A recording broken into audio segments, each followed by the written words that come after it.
অন্তর্বর্তী সরকারের উপদেষ্টার পদ থেকে পদত্যাগ করেছেন মোহাম্মদ নাহিদ ইসলাম। প্রধান উপদেষ্টার কার্যালয় সূত্র এই তথ্য নিশ্চিত করেছে। বৈষম্য বিরোধী ছাত্র আন্দোলন ও জাতীয় নাগরিক কমিটি নতুন যে রাজনৈতিক দল গঠন করছে, এই দলের আহ্বায়ক হতে যাচ্ছেন নাহিদ ইসলাম।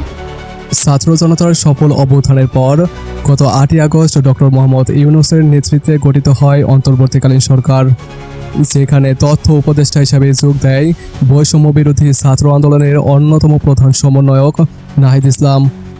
দীর্ঘ 7 মাস দায়িত্ব পালন শেষে গত মঙ্গলবার পদত্যাগ করেন নাহিদ ইসলাম। তার এই পদত্যাগের পরপরই নেট দুনিয়ায় তাকে নিয়ে চলছে তুমুল আলোচনা ও সমালোচনা।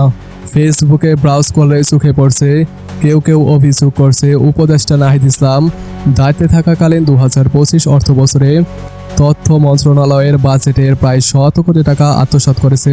তারা শুধু অভিযোগ করেই থেমে যায়নি, বরং তার শক্ত প্রমাণ দেখানোর জন্য এমনকি জালিয়াতির সরকারি সিলমোহরযুক্ত কিছু নথিপত্রের ছবিও প্রকাশ করেছে। তবে তাদের এ সকল দাবির যথার্থ সত্যতা এখনও খুঁজে পায়নি গণমাধ্যম। অন্যদিকে এই সকল দাবির বিরুদ্ধে গত বুধবার নাহিদ ইসলাম একটি ফেসবুক স্ট্যাটাসে লেখেন, উপদেষ্টা পদে যোগদানের আগে আমার কোনো ব্যাংক অ্যাকাউন্টই ছিল না।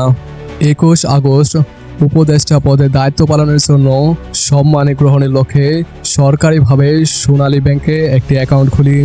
উক্ত অ্যাকাউন্টে 21 আগস্ট 2024 থেকে 26 ফেব্রুয়ারি 2025 পর্যন্ত 10,06,886 টাকা জমা হয়েছে এবং 9,96,188 টাকা উত্তোলিত হয়েছে।